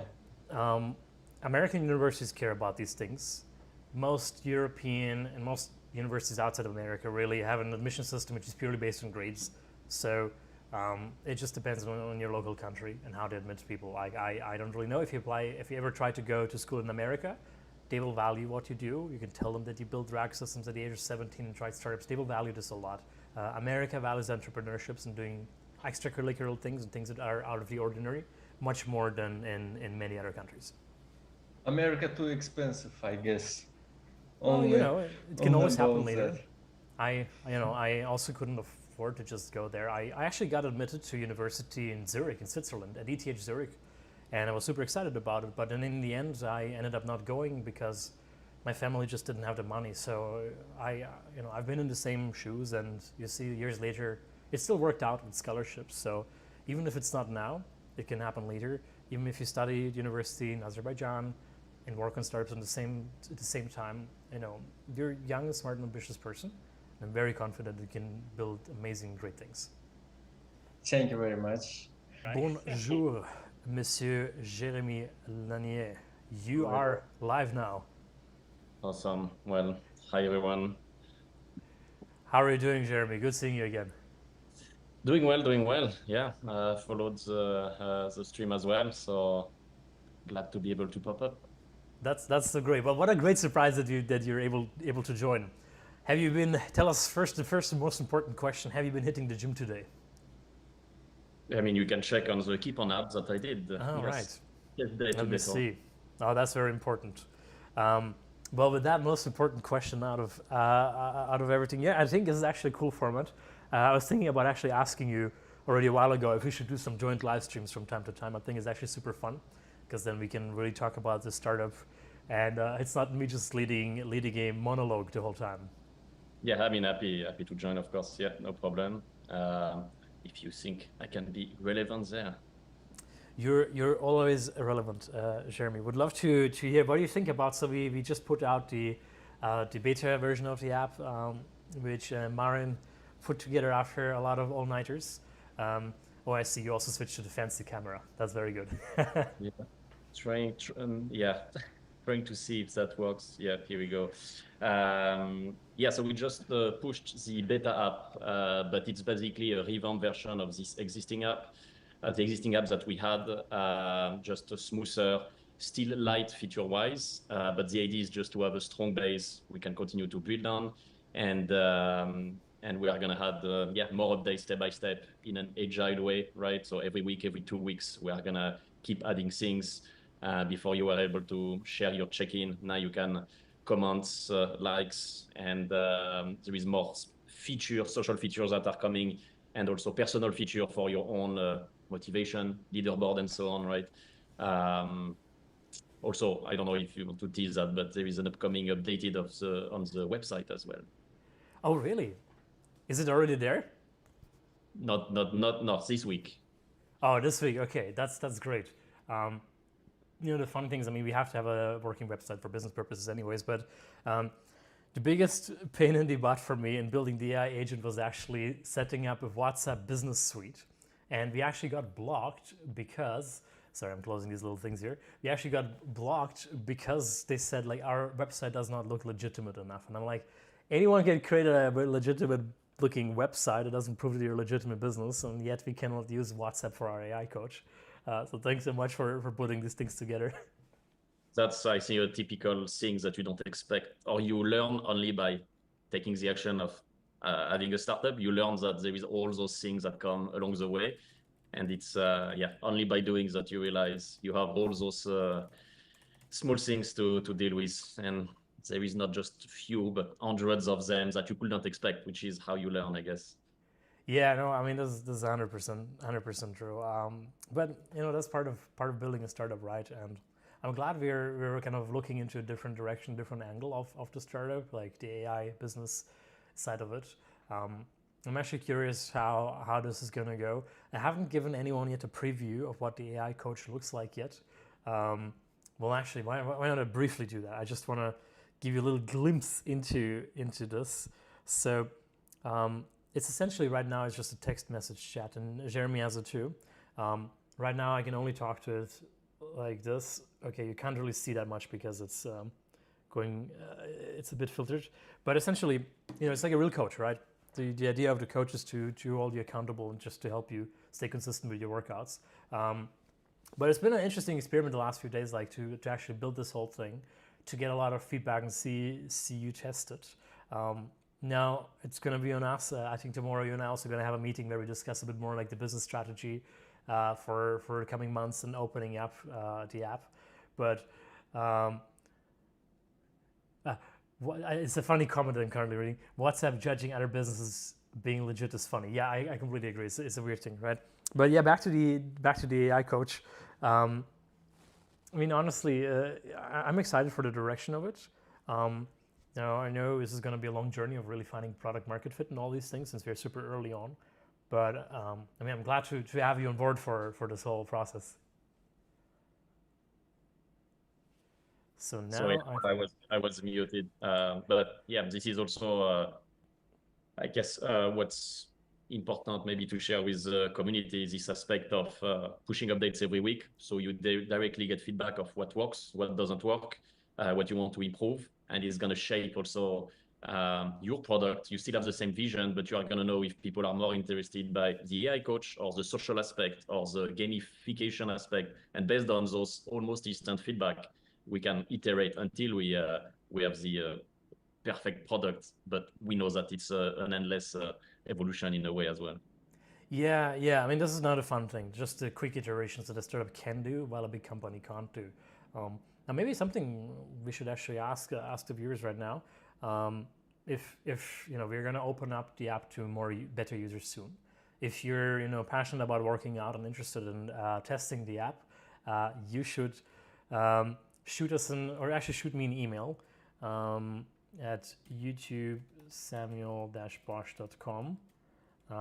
Just use that email and briefly introduce yourself. Let me know who you are, and we'll make sure to get you into the app in the next couple of days, under the commitment that you will be using the app. This was very important for early beta users. You want people who are enthusiastic, who will be posting a lot, and who will also be open to chatting with Jeremy and I from time to time and providing us feedback. Yeah, early feedbacks is, it's gold from a product standpoint. Yeah. Yeah, and it's actually been a very good journey. Right, we have a couple of really power users who are posting more than you and I are. Like Ron was posting, I think, 6 times a week at least. And this is just really valuable this early on. We don't need a lot of users. We just have very few very motivated people. They've been helping us, with all the feedback, fixing all the things. Sometimes it's a hard thing, even to prioritize like what is important to put as features in the app, what not. But I think this is like the business of building an app startup, right? Yep. No, 100%. I see there is some question going on. How did you guys connect? Yeah. How do you find a co-founder partner? It's not an easy one. Do you want to take this one? Between Samuel and I, basically, we had so I did the master in Switzerland, where I met old friends since 15 years. We know each other, who happen to know Samuel as well. We get introduced without specifically looking to start something at first, just by being in Spain. We were in Spain with a group of friends. We met for the first time there, stay connected. Samuel was interested to start something, and we started to talk and build the first project. And then Samuel wanted to launch something in the fitness space. We started to talk, share ideas. He knew my background in the gamified space and B2B, B2B2C as well. And I guess, that's how we kind of started. But specifically with KEEPON, because we worked together before, we know, I guess, that we can work well together. I think we have the same drive for creating, I guess, and staying productive and keep moving forward. But also a really, really important one, and that's, I think, what a lot of people have to find co-founders, is that you are going to directly go through the skill of the person, but it's actually 50% the skill and 50% if that's someone that have the same value as you, and someone who has the same integrity, the same moral. This is even almost more important. The skills, you can always improve the skills. It's harder to change the integrity and morale of someone. And I learned that the hard way with also previous project I have been involved. There is definitely ups and downs, Game of Thrones type of story, and I'm not the only one. I saw so many projects like this. Is crazy. It's funny. Almost every founder I know has some story of that type to tell, including a friend of mine actually here, who has raised capital for a startup at like $180 million valuation or something like that, and everything just fell apart because of some co-founder conflict. These things can be quite rough, right? Yep. Yeah. And it's open, more often than you can imagine. I know more stories where, obviously there is less companies who manage to be successful than others, and I think actually the first factor is the human factor. Right. Yeah, it's crazy how these things can play out. By the way, things are going to change. Yeah? Things are going to change maybe with the AI agent world. Yeah, AI agents are not going to start big fights. At least I hope so. I see there's a question for you. So what kind of projects do you work on when you're not working on KEEPON, especially regarding the aspect of gamification? Well, gamification, it's really actually almost, you always want to have all experiences a bit playful, easy to use. But the big project that I had 10 years ago when I moved to the US was an app called LiveLike VR, where we build apps for broadcasters to watch live event in virtual reality. So you wear a headset. It was a white label product. So we created a generic experience that we are going to sell to Fox Sports, for example. We built Fox Sports VR and other apps for those broadcasters. And it was fully packed of features to keep you engaged with the content. We had a camera crew on the stadium, things like that. And this was, a 5 years project that we ended up selling to a company called Cosm, where we built gigantic dome. I worked for there as well for almost 4 years, and it's the same type of experiences. You want to create something compelling that I think actually in the last vlog, I am explaining this engagement loop. So I think there is few of the answer to learn more about gamification. But yeah, that's where my gamification background come from. But now I guess KEEPON is definitely the heavy one on that side, where we try to have the perfect balance between how to motivate you, how to create content that's relevant to you, and making you come back to the app.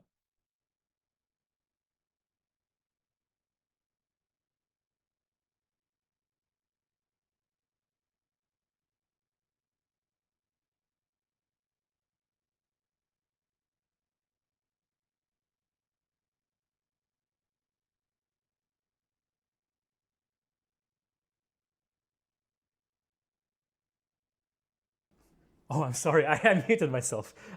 Jeremy was able to hear me, but you guys were not able to hear me. So I was not talking for a while, and nobody heard anything I said except Jeremy. So the question was by Simon, and I said, hello, Simon, good seeing you in chat again. Yes, I know, make fun of me, I'm muted. I'm back now, though. So Simon is asking, what software tools do you both use on a daily basis, and which ones are your favorite except KEEPON? So, there are many, productivity YouTubers, including Niklas Steenfeld, for example, my friend, and they're very, focused on all these different tools, which really can help you a lot. But the thing is, I really just use my Apple Notes, reminders, Google Calendar, and well, I use like something for calorie tracking. That's about it, right? I don't really have a lot of fancy tools that manage my calendar using AI or stuff like that. Maybe I should be using that. I don't know. What do you think about it, Jeremy? Yes, typically on the calendar side, that's something I could improve between emails and stuff to or even email by itself. But like if I will pick three, that will be Loom, that I used I don't know how many times a day, but Loom is a video tool that allow you to avoid having meetings. So you just brief someone and you send the Loom, and instead of spending time writing requirements, they can directly see your product. You share your screen, you share yourself. This is like a life-changing tool for me that I couldn't live without almost. There is Notion, like all my life is on Notion. We have everything on Notion as well with KEEPON. Slack is an obvious one. Yeah. And ChatGPT, we can mention that as well, I think. I live in ChatGPT, right? I bought this $200 a month pro subscription, and I bet I've cost them already thousands of dollars, because I my day starts with ChatGPT and ends with ChatGPT. I do everything with them. Like I use it to double check all of my work. I use it for really everything. There's an interesting question here by Shamouz. I don't know if I'm pronouncing your name correctly. Best jobs for becoming a digital nomad, not just EU-wide, because many employers allow that, also possible without being self-employed. Anything digital, right, is digital nomad friendly. By definition, I think I met the most digital nomads in Bali, which is, I think Canggu there is the largest digital nomad hub in the world. Many people there, they're social media, they work for companies in their social media side. A lot of software engineers. They just made an arrangement with their company that they can live wherever they want to, and then they just choose to have a nice life in Southeast Asia. What other jobs are good for digital nomads? You're asking me, yeah? Yeah, sorry. What better jobs? Me, I was product just designer. Visualize myself and the back and forth I had between traveling and working, and also having those rhythm where you just stay a few weeks at home, focus. because it's really hard to always be on the go. You think you are going to be in a country, visit stuff, and work. This might work with a remote job, but if you are an entrepreneur, it's really, really difficult to move around every day and things like that. Now, I mean, all the remote job from social media manager, product designer, there is roles who are all remote. To be really successful in a remote work, you need definitely a lot of auto-discipline and double down on communication with your team to make sure that you are visible. That's a big difference from corporate job or job where you are in an office, where if you are employed, in addition of doing your job strategically, you also need to communicate and show your work even more. That's important if you want to keep moving forward. But there is even I don't know if it's like a proper studies, but people who are in office for corporate job tend to get promoted more than people who are in remote. So I just wanted to mention that. Yeah, that's very true. It's like in a hybrid arrangement, if you're not in the office, you'll probably earn less money in the end of the day. And let me see, there are a few more cool questions here. Why do you stay focused in gym? The app could be about checking people just to sports, larger market for you. You know, we are actually allowing people to check things that are not in the gym. I started off with this kind of idea initially. I think you mentioned it in one of the early episodes when we were just starting to talk about this, that it should be like a gym bro app. I think we've moved well past that at this point, right? People can check in all kinds of things. Now, if I just open the app right now, there's some gym workouts, some cardio sessions. Well, we have Marissa, your wife, on a bicycle right here. The workout detection worked actually. So when we took the photo, there is a scanning. So that's actually a new feature as well when we have a fancy scanning happening, and it detected as the workout. So it means it detected the bike here. Let's try this. So you take the photo. There we go. Now well, this is just a photo of me. I click on continue. Yeah, then you select if you want to validate it, and then we have these systems that send it to check where you are, and we can detect if you are in a gym or if you have somehow an equipment. This is a live demo right here, and you are going to see normally top left there is a check mark that says if you are. Here we go. So it works. It's a workout not detected. So the system worked. Yeah. We changed it to work. It used to be gym. You can still post if you want. Yeah, exactly. So it is a bit like a social media, right? Then let me see. Should we pick some other questions? I'm again very bad at reading at the same time. By the way, if people also who wants to join, feel free to let me go. Should we let you go? Okay, I think we'll take one more person to join the live stream. If I'm not too tired, I might stay on for a little bit longer. But I see we're already at the 2-hour mark, so I think we'll do one more person, okay? But yeah, Jeremy, was a pleasure having you in the stream. We should do this more often. This is actually super fun. Yep, let's do it, and enjoy your Sunday, everyone. Enjoy. Take care. So, chaps, Rakib, yeah, we can add you. Why don't we do that? Are you in the waiting room? Yeah, let's do this. So I'm gonna admit you. I'm already gonna blend out the Zoom meeting ID. It just takes some time for Rakib to connect. So whenever you're ready, I'm gonna put you on YouTube. Am I audible? Yes, you are. Awesome. All right, you are here live with us. Welcome. How do I pronounce your name? Can you just correct me? Is it Rakib? It's Rakib, yeah. Rakib, sorry, I mispronounced it. So nice meeting you, Rakib. Where are you calling from? I'm Rakib. I'm 19 years old and I'm from Sri Lanka. Sri Lanka, very nice. So tell us, are you a student or a founder? What are you working on? Yeah, so I'm a student. I'm an undergraduate studying cybersecurity. And meanwhile, I'm more interested into the fitness and both entrepreneurship side. Beautiful. I do play sport and I do calisthenics as well. Before that, I wanted to say you one more thing. Zdravo. I actually translated it because I wanted to That say means you. hello in Croatian. Yeah, exactly. So the thing is, I'll ask my first question. First question is, let me pull up my notes. So during school or during the games, everybody say you do good, you are doing really good, but internally what I feel is I don't do really good. I'm not I should do more. So I think you might have faced these situations. So what what would you do at this time? You know, I feel like this every single day, to be completely honest with you, and has been like that since high school, and still following me around. And is something. It's a great question. Honestly, this is such a great question. Thank you so much for asking this. I think it's going to be relevant for everybody in here. You know, I think most people really struggle with this feeling of I'm doing a lot, but I could always do more, which I think is just inherently a characteristic of every high achieving successful person. Um, because there's almost this feeling of guilt that every moment that you spend not working in your career is a moment that you've kind of wasted, which is not really the case always, right?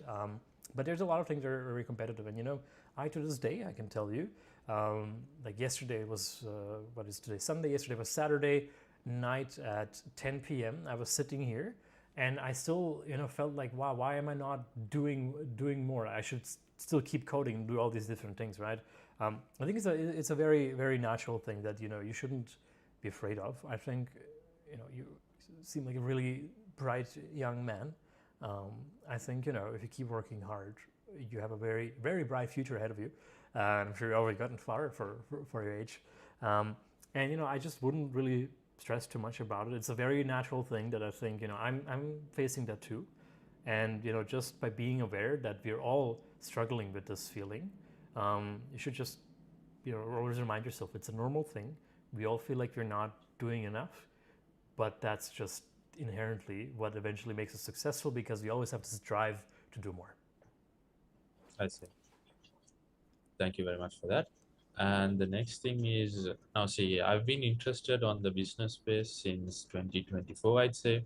I've worked, not 2024, 2023. Uh, I've worked on different ideas. I've done social media marketing where my partner cheated on me. So that's what I asked that question on how did you find the perfect co-founder when you were there? And I worked on a cybersecurity business idea, and then Web3, AI. The thing is, I I should agree, I should be honest that I was not consistent in any business idea. Maybe if I was consistent, I would have got good results. But a good thing that happened was I was not an expert in any field, but I knew the basics and the stuff from all the general, like a generalist kind of. So what would you think about it? Do you think like should niche down now? Right now, I got an idea of running a cybersecurity business, but at the same time, Web3 is booming. So I was like, it's I just get you, shiny up. yeah. Yeah, It's always tempting to kind of chase the shiny object, right? I think with startups, it does help to be a bit of a generalist, because to be a good startup founder, to trying to quote Jeremy from the last episode, you kind of have to be good at marketing, business, sometimes engineering, designing, prioritizing things, and all these different pillars that are the foundation to building a successful business. And in that sense, just being good at one single thing is oftentimes not enough. For example, I was just good at physics and math. That was all I did in high school and university. At your age, I just knew nothing really besides physics. I knew nothing about business. So in some way, you're already far ahead of me in that one thing. Now, the flip side of this, just by being so good at physics and math, it enabled me to get into MIT, because there's this one thing that I really stood out with, and gave me access to a lot of great people. And then I started to become more generalist. And something that is important to keep in mind: it is easy to go from specialist to generalist, but much harder to go from generalist to specialist. And if you know that you want to go into business and startups, then it is not you shouldn't be afraid of taking that step now. If you're sure that this is what you want to do. Now, in terms of jumping around from business idea to business idea, this is called pivoting, right? You explore different things. I can tell you, I have done everything from trying to, do personal assistance and marketing support with my first startup to legal tech, which had nothing to do with my background, but yet I started a company in that field, and now I'm doing fitness. In the meantime, I taught about crypto, finance, medical, AI medical applications. Like, I've really tried it, everything, right? I think this is pretty normal, and most founders go through these cycles of testing out different things. In the end of the day, it's not just about focusing on one thing and making it great. It's about breaking ideas fast, because many ideas will not result in anything, no matter how much you focus on them. So it's better to break them fast and move on to the next one, and then really double down once you figure out that something makes sense. And it's just a balance that you will learn over time. I think I'm very confident you can figure that out for yourself. Hopefully, it's very risky as well, because right now in uni I study cybersecurity. Yeah, so honestly, it's not me who is affording it. I got it as a scholarship, so risking Congratulations. it, doing thank you very much. Risking it out, doing a startup, and like, what if I fail in it, and what if I messed up the uni as well? It's stressful. I've been there too. I understand it, and really wishing you all the best and best of luck with pulling that off. You're 19 years old. You said, at the age of 17. So, you're doing cybersecurity, which is a great field. I think you have a very bright future ahead of you. And, thank you so much for participating in this live stream. Yeah, sorry? Sorry if I put you on the spotlight, but just a question. Would you hire me? Right now, I'm not hiring anybody. So the answer to that would be no. Just because we are, I think, all set on what we do. Maren is building the app. I'm building the AI. Jeremy is doing all the design and many business related things. So right now, I'm not really looking to hire anyone. As we get bigger, these things could potentially change. And I appreciate you asking this question so boldly. Like, very few people have the courage to just ask it straight out. I respect this about you. This is a very, very good question to ask. All right, then. Have a good Sunday then. Right? See you. Take care. It was a pleasure having you here. Bye-bye.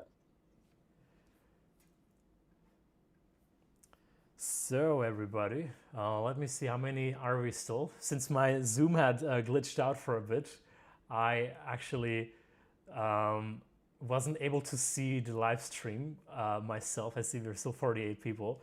Let me answer a few more questions, and I think then we can wrap up the live stream. I see I've been live for more than 2 hours. It's been so much more fun than last time, just because of these conversations and bringing on a couple of you and doing some demos. It was just much more enjoyable. I don't feel as burnt out as I did last time. So, so micro SaaS, not big ideas, just tiny ones. Shamus, by the way, you'll have to tell me if I'm pronouncing your name correctly. You're asking many great questions in here, and I remember also from the YouTube comments, you often had many great questions. This is a good idea, micro SaaS. Yeah, I mean, I have never tried it, but everybody keeps talking about it. So there's gotta be something about micro SaaS that is really amazing and worthwhile going into, right? Top 3 advices for high schoolers that want to apply to MIT in a few months. The number 1 would be to watch my YouTube video on how to get into MIT as an international student. I think I've kind of summarized it really well. And one more thing that I maybe didn't say in that video is, don't be like me. Don't put your entire life's worth into getting into MIT, because unless you're in America, it is very, very, very hard to get into MIT. They admit almost nobody from outside of the US. So, I didn't get in. I had like physics, math Olympiads and all that stuff. So, it's a pretty hard thing to do. I think you should shoot your shot. And one more thing that you should also look at is, don't just apply to MIT. If you're going to try to move to the US for for university. And by the way, I'm just guessing, I don't know if you're from the US or not. Don't just apply to MIT, or in my case, I applied to, I think, MIT and Stanford. Apply to at least a couple of universities because you just want to hit your shots. And keep in mind, there are also other great universities that are not in America.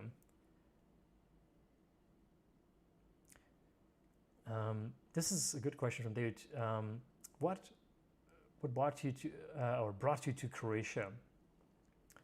Asking because of German name. So, yes, a good question. So I was born in Germany actually, and my family started working for a German NGO in Croatia just after the war. They decided about, I think, 1999, around that time. And so 5-year-old me moved to Croatia with my family, and I grew up there. I went to a Croatian elementary school. We didn't have the money to, send me to an international school or something like that. So I had to very quickly learn Croatian because I was thrown into first grade without really speaking the language well. It was a rough few years, but Croatia was also at a tough spot back then. It was just after the war. Things were not as nice. When you think about Croatia right now, you think about beaches and the beautiful sea and nature and all that stuff and beautiful cities, which is the reality nowadays. But back then it was just very, very different. So that's how I ended up in Croatia. I do have family in Germany still. My brother actually still lives he moved back to Germany for his studies. My sister, interestingly, moved to Germany for her studies, but then moved back to Croatia and now lives in Croatia. And my parents they stayed in Croatia. The only difference is a couple of years ago, they moved away from the capital, and now they live in a city at the coast. And I'll not say exactly which city. Oh, this is really funny. I'm still reading the chat here. Chaps, these are some really, really good questions. It was a real pleasure to have you all here. I think it's time to end the live stream, but keep in mind I'll be having these every 2 days. So almost certainly in 14 days or 13 days, so it's going to be Saturday or Sunday in 2 weeks. I'll host another live stream, so don't worry if I didn't get around to either bringing you into the Zoom call or answering your questions. We'll be doing that. But with that, thank you so much for being here, and leave a nice comment under the video once I post it, and I'll see you soon. Thanks for being here.